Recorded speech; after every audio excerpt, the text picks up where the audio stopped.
정부가 제주시 구자읍 덕천리 일대 국가위성통합운영센터 설립을 추진하고 있다는 소식 전해드렸죠. 제주도가 어제 이와 관련한 주민 설명회를 열었는데 주민들의 우려가 적지 않습니다. 이 위성센터가 어떤 시설이고 어떤 부분이 논란이 되고 있는지 취재기자와 자세히 짚어봅니다. 신익환 기자 나왔습니다. 신 기자, 우선 이 제주에 추진되고 있는 국가위성통합운영센터 어떤 시설인지 먼저 설명해 주시죠. 네, 국가위성통합운영센터는 과학기술정보통신부가 추진하는 국책 사업입니다. 네. 국가위성과 우리나라가 필요로 하는 해외 위성에 대한 통합 촬영 계획을 수립하고 위성 관찰과 제어, 위성 영상 수신 등이 주요 업무입니다. 오는 2025년까지 구자읍 덕천리 일대 국유지 48만 제곱미터와 도유지 42만 제곱미터 등 90만 제곱미터의 위성센터 건물과 안테나 5기를 설치할 예정입니다. 추후 안테나는 10기까지 확대됩니다. 근데 이 사업은 과기부가 하는데 땅 소유주는 국가정보원이라면서요? 그렇습니다. 국유지 소유자가 바로 국가정보원입니다.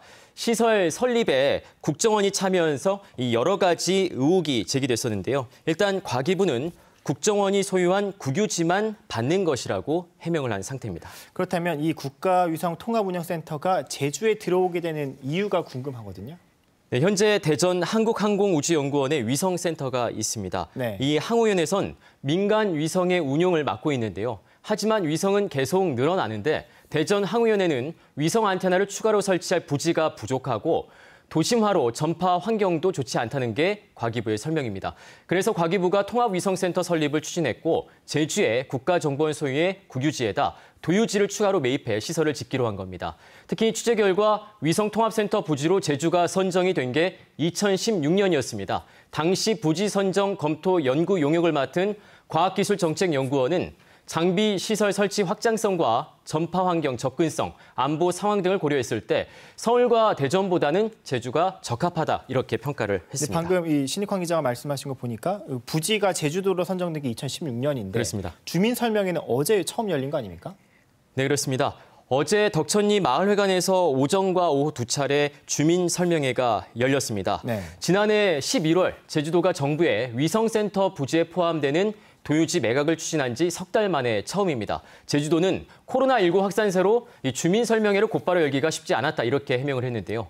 이 국책 사업이 도민들에게 알려진 게 지난해 12월이었습니다. 도유지를 매각하기 위해 제주도가 공유재산 관리 계획안을 제주도의회에 제출해 심의를 받았는데 당시 도의회에선 해당 지역 주민들도 모르는 상태에서 이런 국책 사업이 진행되는 건 문제가 있다는 지적이 나왔고 이에 대한 조치로 제주도가 뒤늦게 주민 설명회를 열게 된 겁니다. 그렇다면 이 주민 설명회에서 주민들의 반응은 어땠습니까? 네, 제가 직접 주민 설명회에 참석을 했는데요. 네. 전체적으로 크게 반대하거나 하는 분위기는 아니었습니다. 하지만 주민들은 여러 가지 우려를 나타냈습니다. 우선 위성 안테나의 전자파에 대한 인체 유해 논란입니다. 안테나 시설이 앞으로 더 확대되는 것 아니냐 이런 우려도 나왔고요. 앞으로 위성센터에서 군사 위성까지 운용하는 것 아니냐는 의혹도 제기됐습니다.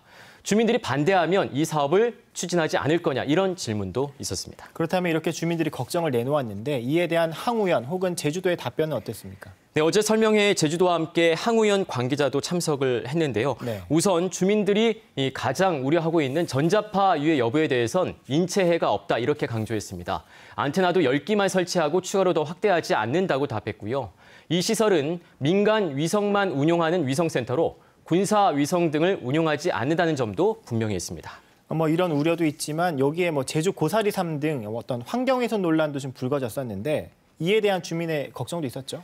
네, 당초 이 사업이 알려졌을 때 환경단체에선 제주도가 정부에 매각하려고 하는 이제 도유지의 경우 동백동산을 포함한 선을 곧자왈과 이어진 곳이다 이렇게 주장을 했는데요. 네. 저도 환경단체와 함께 직접 현장을 가봤는데 멸종위기 야생생물 2급인 제주 고사리섬 서식지만 22곳이 발견됐습니다. 어제 주민설명회에서도 환경훼손 등의 우려가 제기됐는데요. 이에 대해 제주도는 제주 고사리섬 서식지 등을 제외하고 도유지를 매각하겠다는 입장을 밝혔습니다. 당초 위성센터 설립을 위해 제주도가 정부에 매각하려고 했던 도유지 규모가 62만 제곱미터였는데요. 3분의 1을 줄여서 42만 제곱미터만 매각하기로 했습니다. 네, 지금까지 설명한 거는 위성센터에 대한 계획과 주민들의 우려인데 네. 제주도의회는 이 위성센터를 설립하는 대신 조건으로 옛 알뜨리 비행장 부지를 무상 사용하는 방안을 좀 정부 측에 요청했다면서요? 네, 확인한 결과 일단 제주도의회가 관련 요청을 한 것은 맞습니다. 네. 지난 15일이었는데요. 제주도와 도의회, 국가정보원이 간담회를 가졌습니다. 이 자리에서 이상봉 도의회 행정자치위원장이 국정원에 위성센터가 국가사업인 만큼 도유지를 정부에 매각하되 국방부 소유의 옛 알뜨르 비행장 부지 무상 사용을 긍정적으로 검토해달라 이렇게 요청을 했다고 하고요. 이에 대해 국정원은 국방부에 해당 요청 사항을 전달하겠다 이렇게 답변을 했다고 합니다. 그렇군요. 그렇다면 이 위성센터 설립까지 어떤 절차들이 남아 있나요? 네, 당초 도유지 매각안이 이달 22일부터 시작된 도의회 임시회에서 다뤄질 예정이었는데 네. 일정이 좀 연기가 됐습니다. 제주도는 이번 설명회를 통한 주민 의견 수렴까지 포함해 도유지 매각안을 보완한 뒤 다음 달 중으로 도의회에 제출할 계획입니다. 다음 달 17일 이 도의회 임시회가 새로 시작이 되는데요. 도의회 임시회에서 도유지 매각안이 통과되면 위성센터 설립은 추진됩니다.